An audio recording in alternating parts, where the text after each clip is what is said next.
The day my mom's phone changed everything. When my mom asked me to set up her new phone, I had no idea I was about to uncover what I thought was the scandal of the century. The phone powered on, and 3 text messages immediately popped up. Wow, so clean and perfect. I love it. Older is better, more experienced, more caring. Should we meet up? Bring everything we need, my treat? My eyes locked onto the contact name at the top, Snowball. Oh my God. Was my mom having an affair? Chapter 1. The Discovery. My heart pounding, hands trembling, I lost my grip on the phone. It clattered to the floor. Really? You can't even handle a simple task without breaking things. All you do is sit around the house all day doing nothing. My mom launched into her usual complaints, completely oblivious to the tears welling up in my eyes. Clean and perfect. More caring. Bring everything we need. My mind conjured up one horrifying scenario after another. Well, at least I'm not out causing trouble. I shot up from my chair, startling both my mom and my dad, who was sprawled on the couch watching a World War II documentary. Mom stared at me, muttered, "Drama queen," and shuffled back into the kitchen. The more I thought about it, the more upset I became. I looked at my innocent father and, unable to contain my grief, threw myself into his arms. Jesus Christ. You scared the hell out of me, sweetheart. I bit my lip, steeling myself before looking up at this old man. Sure, he wasn't handsome. And yes, he was getting older, his face weathered and dark. He sometimes forgot to brush his teeth, and occasionally didn't wash his hands after scratching his feet. But, damn it, there was no but. Could it be that this old man had nothing left to live for? The more I thought about it, the more I almost understood why Mom might stray. At that thought, I slapped myself across the face. What kind of terrible daughter thinks like that? Honey, you can't just hit yourself like that. Dad sat up straight, alarmed. I sighed, craning my neck to make sure Mom was really busy in the kitchen before whispering to Dad. I just saw Mom texting someone. Someone called Snowball. They were flirting like crazy. Dad, still absorbed in his show about resistance fighters, chuckled. Right. Your mother's a cartoon character. Awkwardly, I leaned closer. Dad, it's not actually Snowball, it's like a pet name. Don't you get it? Sure. Your mother's Scarlett O'Hara. I was speechless. This poor, oblivious man had no idea his marriage was crumbling before his eyes. On the bright side, his slow reaction time meant I couldn't just blurt out the truth. The pain of losing his wife in middle age would destroy him. But I couldn't let this continue either. So I decided. I, Valentina Foster, 2 9-year-old single woman, would defend the sanctity of my family with my life. Chapter 2. The Surveillance.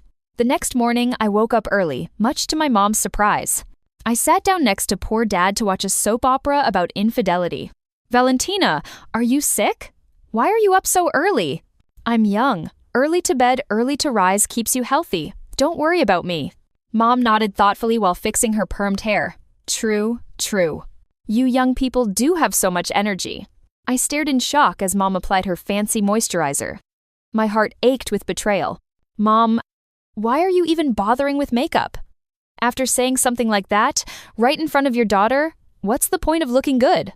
I swallowed my grief as I watched her walk past me, wearing the clothes I bought her, using the cosmetics I bought her, carrying the purse I bought her, all dolled up like she was going to a party.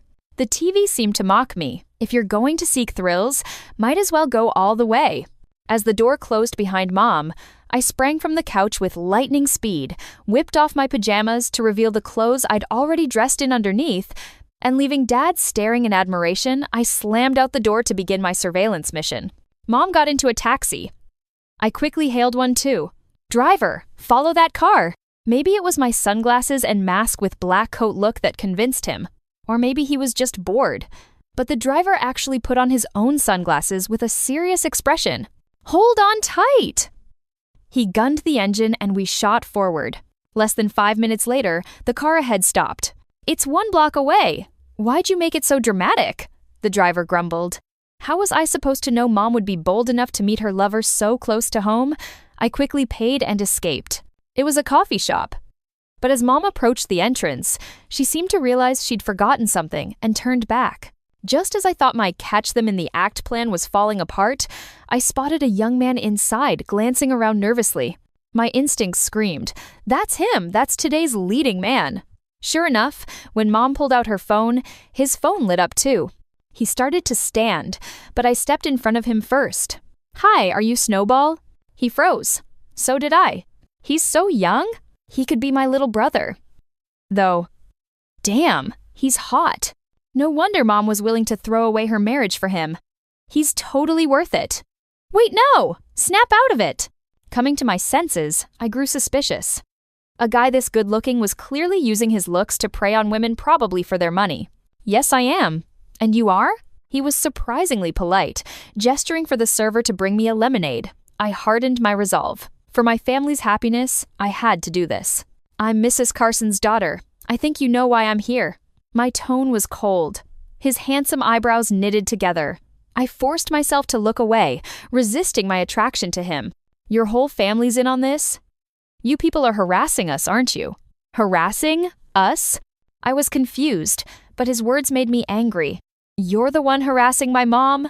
Look at you! Are you even old enough to be doing this? He shot back. Not as old as you, clearly. Did he just call me old? My temper flared. Stay calm. Stay calm. I'm a teacher. I'm several years older than him. I need to be the mature one here. Fine. Let's cut to the chase. It's about money, right? I truly believed this. With his looks, I couldn't imagine he was actually attracted to my middle-aged mother. He was probably after her retirement fund, planning to mooch off her forever. Dream on if you think you're becoming my stepfather, kid. Name your price. How much to leave my mom alone? I tried to look composed while sipping my water. $1 million. I choked, nearly spitting out my drink, but maintained my composure as I wiped my mouth. Watching him grin at me, I realized he was messing with me. I stood up, fury barely contained, and turned back to spit out, "Then I wish you both happiness." Chapter 3. The Truth Revealed. Mom's affair haunted me for days. Fortunately, she'd been more discreet lately, just clutching her phone with a silly grin. Nothing too outrageous. I'm a college professor teaching career planning. Honestly, even I think it's a useless class. It's basically a cushy job, easy for the students, easy for me. That day, my anxiety had followed me to class. The students were chattering away. Wow, he's so hot. Oh my god, that move was incredible. He's like a total pro. I just saw him in that new game commercial. Usually I let them talk, but today a group huddled together was getting on my nerves. I tiptoed over to them. The other students watched with anticipation, saying nothing. I stood on my toes, peeking into their circle. On the tablet was a recording of an esports competition. In the bottom right corner was the player, a guy in a black t-shirt and headphones, eyes glued to the screen. I stood there for a while. Why did this streamer look so familiar? Then it hit me. I grabbed the tablet. The students gasped as I stared at the screen. Snowball. It was him. The kid trying to seduce my mom, wanting to be my stepfather, gold-digging for her retirement fund. Seeing me say his name, the students got excited. He's gorgeous, right, Professor Foster? He's the hottest gaming streamer right now. Yeah, I heard he's only 25. Perfect for me. I glanced at the girl who said that. She was blushing and daydreaming, probably mentally decorating their future home already. Professor Foster, I can't believe someone your age knows Snowball. I glared at him. Who are you calling my age? Everyone write an 8,000-word career plan this week. What? No. Amidst the groans, I marched out of the classroom like a hero. Back in my office, the first thing I did was Google Snowball. Information flooded my screen. $1 million gaming prodigy. Platinum commentator Sebastian White with 10 million followers. Is he a cold prince or a hidden genius? The internet's promotional language still had that cringy quality from when I was in school. If Sebastian White was so successful, what could he possibly want from my mom? I thought, and came to only one conclusion. He's a pervert. Dad remained blissfully unaware on the couch, cursing out the cheating husband in his soap opera. I wiped tears from my eyes, looking at this lamb being led to slaughter. Today was my second time following Mom. Same coffee shop, same route. But this time, why was she meeting an old man? I was pressed against the window, shading my eyes to see better, when someone with a similar silhouette bumped into me. Sorry. Excuse me. That voice? Snowball? Even with my wild imagination, seeing the smug young man in front of me, I realized Mom's affair wasn't with him, it was with his father. Ahem. Since we have a common enemy and share the goal of breaking them up, let's form a temporary alliance. I nodded. I could agree to that. We should nip this in the bud. My dad doesn't know yet. Hopefully they'll come to their senses and return to their families. And don't tell your mom either. I started lecturing him like an adult, but he suddenly said flatly, "My mom died when I was little." I didn't know what to say. Just as I was about to offer condolences, I caught myself. If your mom's gone, why don't you want him dating my mom? You think she's not good enough? What kind of question was that? A man like my dad, only my mom could stand him. Any other woman must have ulterior motives. What kind of person talks about their own father that way? Though it made me angry, he had a point. What could my mom possibly see in him? Sebastian White. That's my name. He suddenly introduced himself. I felt embarrassed, having already Googled him earlier. Valentina Foster. But I'd overestimated him. This kid knew nothing about manners. The next second he muttered, "What a dorky name," says the guy with a girly nickname. He glared at me. I glared back. After all the extra years I'd lived, I wasn't about to let some kid push me around. Just as I was about to fire back, he suddenly pulled me close. Our faces nearly touching. We were so close I could see the fine hairs on his face. I had to admit, 2 5-year-old skin was enviable fair with a hint of pink, long lashes. I couldn't help wanting to lean in and, before that creepy thought could fully form, I shoved Sebastian away. How could I fall for the same family as my mother? Sebastian looked annoyed, pointing at his mouth. "Hey, you're drooling." I quickly wiped my mouth. There was nothing there. Looking up, I saw him sticking his tongue out. He'd tricked me again. I was about to curse him out when, "They're leaving. Let's go." I snapped back to reality, saw the empty table, nodded dumbly, grabbed my bag, and followed him out. We'd been standing outside the Riverside Hotel for nearly 20 minutes, neither of us moving. "Shameless," Sebastian muttered, his face flushed. "Who are you calling shameless? Your dad's the shameless one. Homewrecker. Adulteress. Dirty old man. Disgusting. You're shameless." Sebastian's face was bright red, pointing at my nose. "Ooh, you repeated yourself? You lose?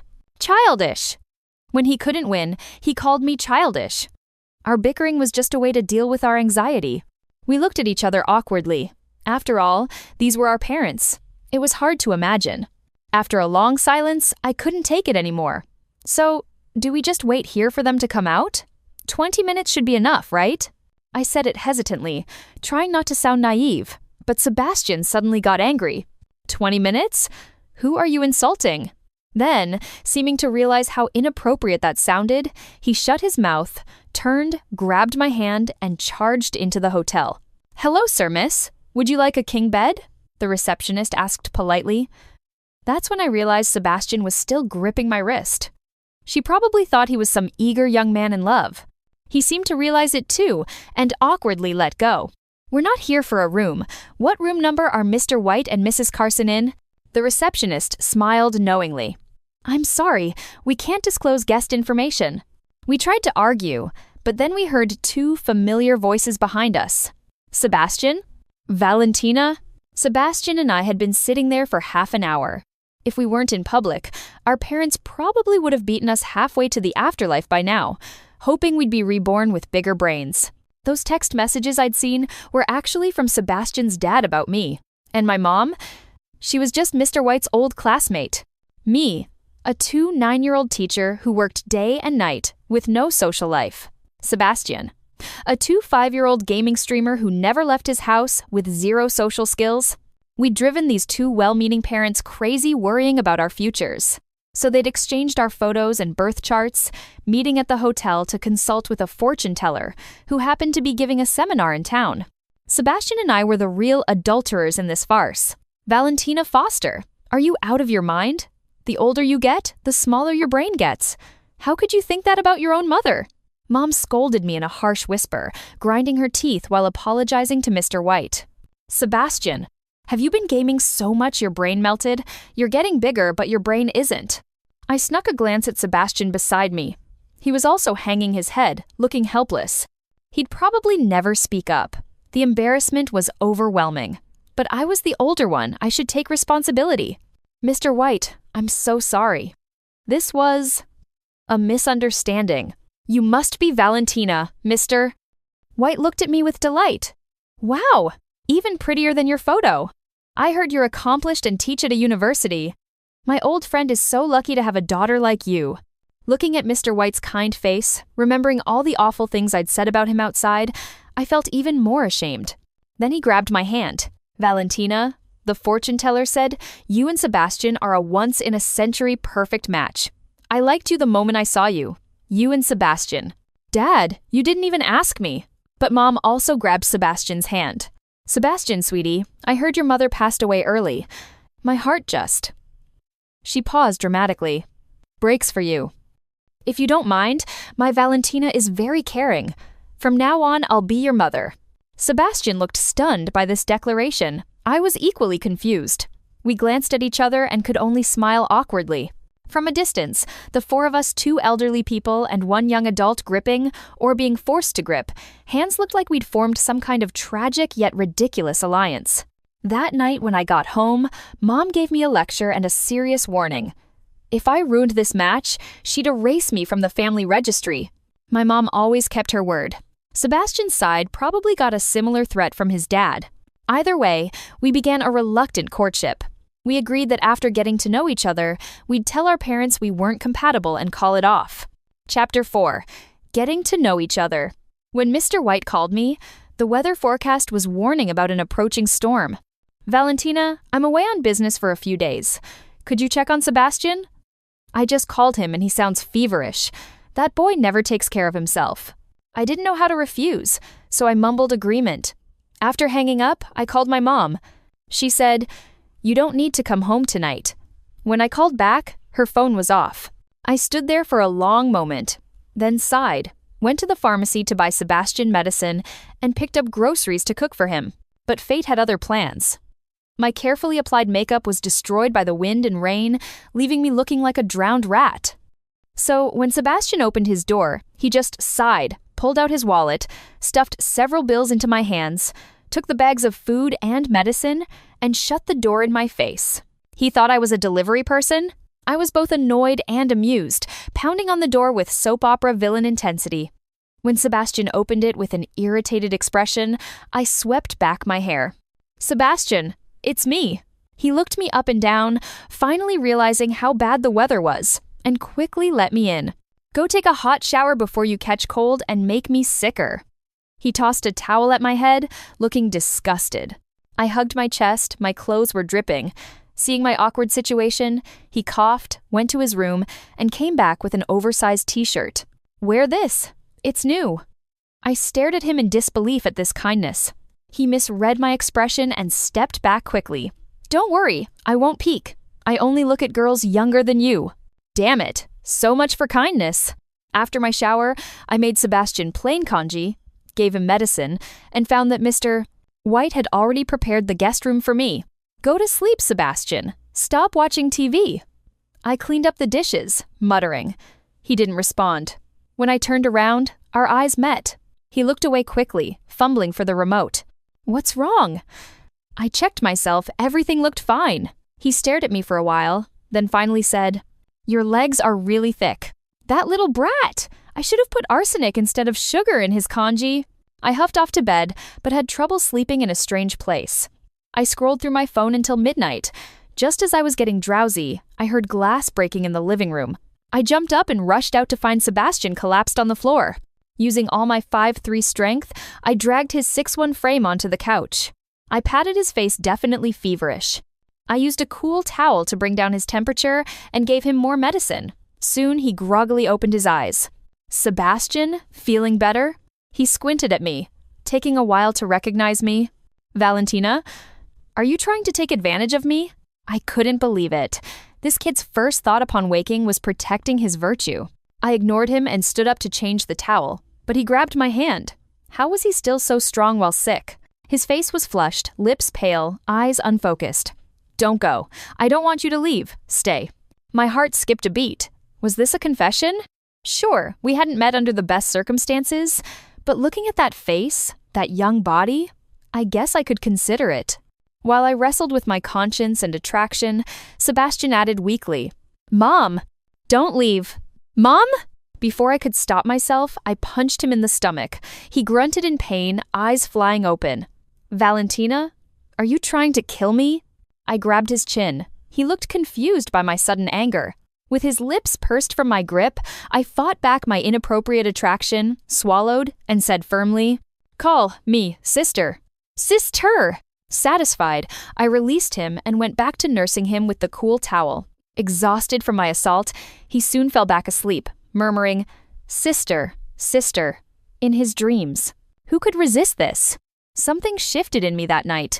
Watching him sleep vulnerable, feverish, calling out for comfort, I realized he wasn't just some cocky gaming prodigy. He was lonely, just like me. I ended up staying at Sebastian's place for several days. The fever came and went, and I found myself cooking his meals, making sure he took his medicine, even doing his laundry. He didn't seem to hold grudges about the stomach punch. He just really loved my cooking. To assert my authority, I made him call me sister, and over time it became natural for him. But something else became natural too. The way he'd smile when I walked into the room. How he'd pause his game streams to ask if I'd eaten. The comfortable silences we fell into while I graded papers and he practiced for competitions. I caught myself watching him more. The concentrated furrow of his brow when he played, the unconscious way he'd push his hair back. That stupid grin when he won a match. This is dangerous, I thought. He's 5 years younger. Our parents set this up. This isn't real. But my heart wasn't listening to logic anymore. On my last night there, Sebastian's internet went out. Bored, I made us a nice meal and grabbed some beers for a movie night. Watching Sebastian open his long unused DVD player, I was munching on spicy duck neck when he accidentally loaded an infamous erotic period drama. I nearly choked as the steamy scenes began. Sebastian sat down after missing the title screen. For a split second, I debated whether to tell him. When the on-screen couple started their intimate scene, Sebastian sprayed out his beer and glanced at me nervously. Not wanting to seem naive, I pretended to be casual. You know, this is actually a classic piece of literature with high cultural value. Valentina, are you seriously trying to discuss the literary merit of softcore porn while watching it with a guy? Well, what else are we supposed to do? We just kept drinking beer and silently watched the entire film, the air between us thick with unspoken tension. I don't remember falling asleep, but when I woke up the next morning, Sebastian's face was inches from mine.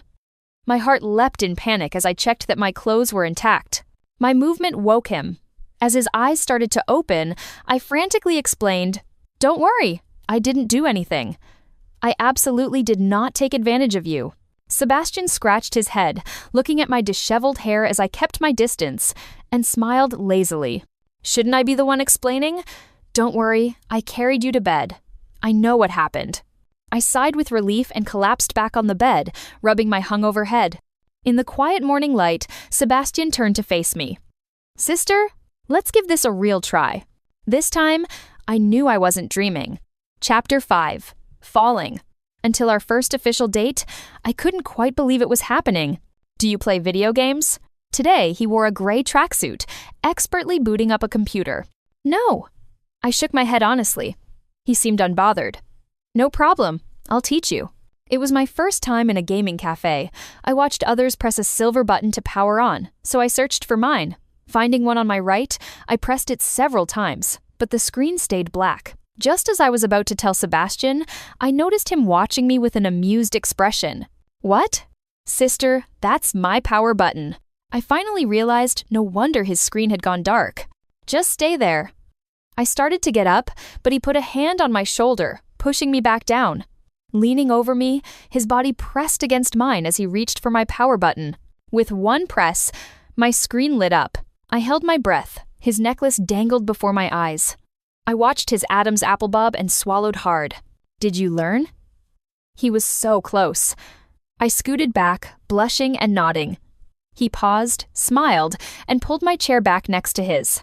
You can't learn anything sitting that far away. For the next while, Sebastian patiently taught me League of Legends. My character was a red-haired girl with a teddy bear. When I accidentally queued for a match, he reassured me. "Besides, with me here, you won't die." Even though it was just a game, Sebastian's words made warmth bloom in my chest. Within 10 minutes, I died 5 times. When enemy players started mocking me in chat, I was about to quit until I saw Sebastian's response. Touch her again and see what happens. For the next half hour, Sebastian stuck to me like glue, protecting me through every ridiculous mistake I made. I couldn't help smiling, stealing glances at him. He looked so good, focused on the game-long lashes, slightly lazy expression, calm and quiet while others shouted. His pale, slender fingers tapping the keyboard made soft clicks that somehow soothed me. When we won, he flashed me a V sign, and I knew. I was keeping this puppy. As we left the cafe, I heard familiar voices nearby. Damn, I had that Annie almost dead. Then Ezreal jumped out of nowhere. That Annie was so bad. What was her name? Valen Fairy? More like Valen Failure. I checked my username and realized these were the guys who destroyed me in-game. Sebastian looked ready to defend me, but I calmly stopped him. I'll handle this. I slowly stood, flipped my hair, and approached them. Marcus Sterling, Tyler Hayes. They turned arrogantly, saw me, and tried to flee, but I trapped them. Marcus, didn't you tell me your hamster died and you needed 3 mourning days? Tyler, weren't you attending the funeral? Marcus wailed. Come on, Professor Foster. We're in college. Why track us down? Back to class now, or I'm docking all your credits. They fled. I smugly raised an eyebrow at Sebastian, who was watching with crinkled eyes, clearly smiling behind his mask. You're more impressive than me, Sebastian said later over ice cream. I dealt magic damage, but you dealt true damage, though I didn't fully understand. With that face, everything he said sounded good. That night, playing online with Sebastian without a headset, I could only type in chat. After my 3rd death, Sebastian's message appeared. Stay behind me. Don't be afraid. I pressed my lips together, fighting a smile, then typed, okay. Each time I died after that, he'd circle my character and slowly type, who bullied you? My heart bloomed. He was protecting me, choosing me, and I was falling fast and helpless. Chapter 6. The competition. Sebastian came to campus the following week. Saturday I have a competition and live stream. Saved you a ticket if you're free. Suppressing my joy, I pretended to consider. I'll check my schedule. Seeing through me, he laughed. In the sunshine, we grinned like fools until my student suddenly appeared. Oh my God, it's Snowball. I'm your biggest fan. Autograph, please. The crowd pushed me aside. Sebastian quickly grabbed my hand. That gesture silenced everyone. My brain raced. Would this hurt my professional image? Would these fangirls hate me? But I'd overestimated myself. Wow, Snowball respects his elders. So sweet. Elder? Elder? I gritted my teeth, thanked them, and quietly noted names. Enjoy your essay assignments. Competition day, I wore a denim skirt, trying to look young. Entering the venue, I saw Sebastian surrounded by people. I waved awkwardly, he didn't notice. I found a corner seat. Examining my ticket, a shadow fell over me. Why are you sitting here? Sebastian stood before me in black training gear. You saw me? The moment you walked in? His eyes traveled down. Wearing a skirt today? I self-consciously tugged the hem. It's warm, so... He watched me, suddenly smiled, leaned close and whispered, Don't tug it. Your legs look great. Before I could respond, he took my hand, leading me to the front row. Your ticket's for VIP seating. With your skills, you need to sit close and learn. He ruffled my hair before returning to the crowd. I silently told myself, I'm done for. This kid really knows what he's doing. The live-streamed competition had me watching comments on my phone mostly praising Sebastian, but negative ones appeared. This is national team level? I play better. Watching Sebastian's intense focus, remembering his defenses of me, I decided to repay him. Rolling up my sleeves, I used my teacher skills to fire back at haters, even recruiting my students, keyboard warriors, and Sebastian fans. Soon comments praised him again, and when victory filled the screen, I jumped up excitedly. Sebastian flashed me a V sign. That moment, seeing his smile meant only for me in a room full of fans, I knew. I wasn't just keeping this puppy. I was already his. Chapter 7. The Confession. Sebastian declined his team's celebration. I drove him home. He fell asleep in the passenger seat, exhausted. Not wanting to wake him, I sat with him in the garage for over an hour, watching his peaceful face, his chest rising and falling. When had this happened? When had I stopped seeing him as a kid and started seeing him as someone I couldn't imagine my life without? Around 9 p.m., he woke with a start. 9 already? He frantically gathered his things, jumped out, ran halfway, then ran back to pull me out too. Opening his door revealed rose petals everywhere. Sebastian rushed to check dinner. How did I fall asleep? Everything's cold. Sorry, I wanted to surprise you. Looking dejected, he was adorable. I picked up the wine. We have this. I'll cook something. Turning to leave, he pulled me into his arms, bodies pressed together. Lowering his head, he whispered, I don't want food. My breath caught. Then, what do you want? You. His voice was quiet but certain. I want you to stop calling this temporary. Stop planning an end date. I want you to stay. Sebastian. I started, but he cut me off. I know what you're thinking. I'm younger. Our parents pushed us together. This wasn't how either of us planned it. He cupped my face gently. But Valentina, when has anything about us gone according to plan? I let out a shaky laugh. Fair point. You're brilliant and funny and you don't take my crap. You make the best kanji I've ever had. You defended me to internet trolls. You punched me when I called you, Mom. He grinned at the memory. I don't care how we started. I care how we continue. I'm scared, I admitted. What if our parents' meddling is the only reason this happened? What if it's not real? Then why does my heart race every time you walk in the room? Why do I pause my streams hoping you'll call? Why did I spend 2 hours setting up rose petals like an idiot? He pressed his forehead to mine. This is the realest thing I've ever felt. I closed my eyes, breathing him in. You really spent 2 hours on rose petals? Don't change the subject. I'm not. I'm just processing that you're romantic and terrible at time management. Valentina. Sebastian. I opened my eyes, meeting his gaze. I'm falling for you. I think I have been since you protected me in that game. Maybe even since you thought I was a delivery person and tipped me. He laughed, pulling me closer. Is that a yes? It's a, let's stop planning the breakup and see where this goes. 2, I'll take it. He kissed me, then soft and sweet, and tasting like promise. When we finally pulled apart, I smiled up at him.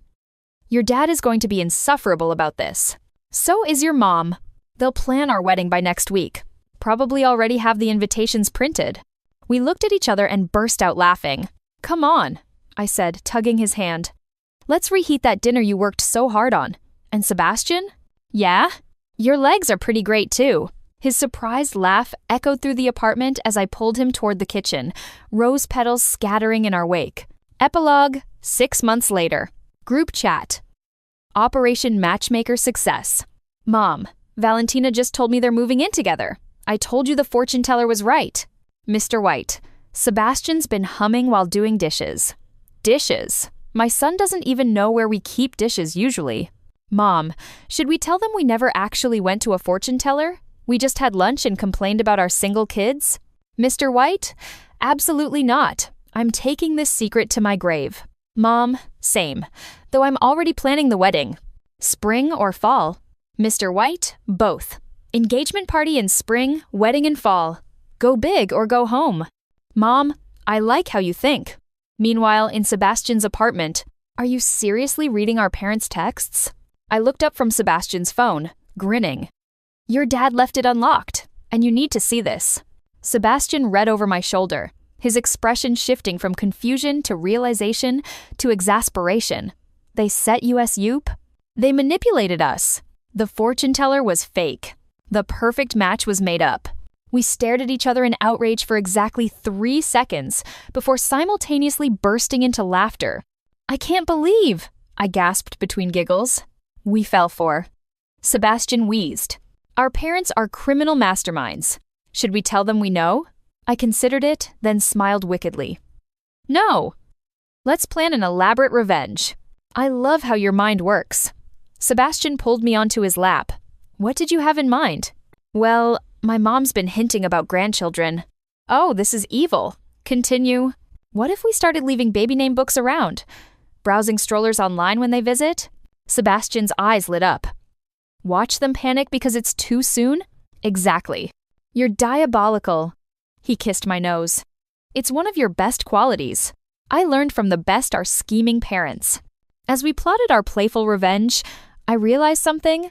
It didn't matter how we'd started, whether it was fortune tellers or matchmaking or pure parental interference. What mattered was this Sebastian's arms around me, his laughter in my ear, our ridiculous plans and easy comfort. Sometimes the best love stories begin with the worst assumptions. And sometimes, just sometimes, your mom's suspicious phone really does change everything. The end.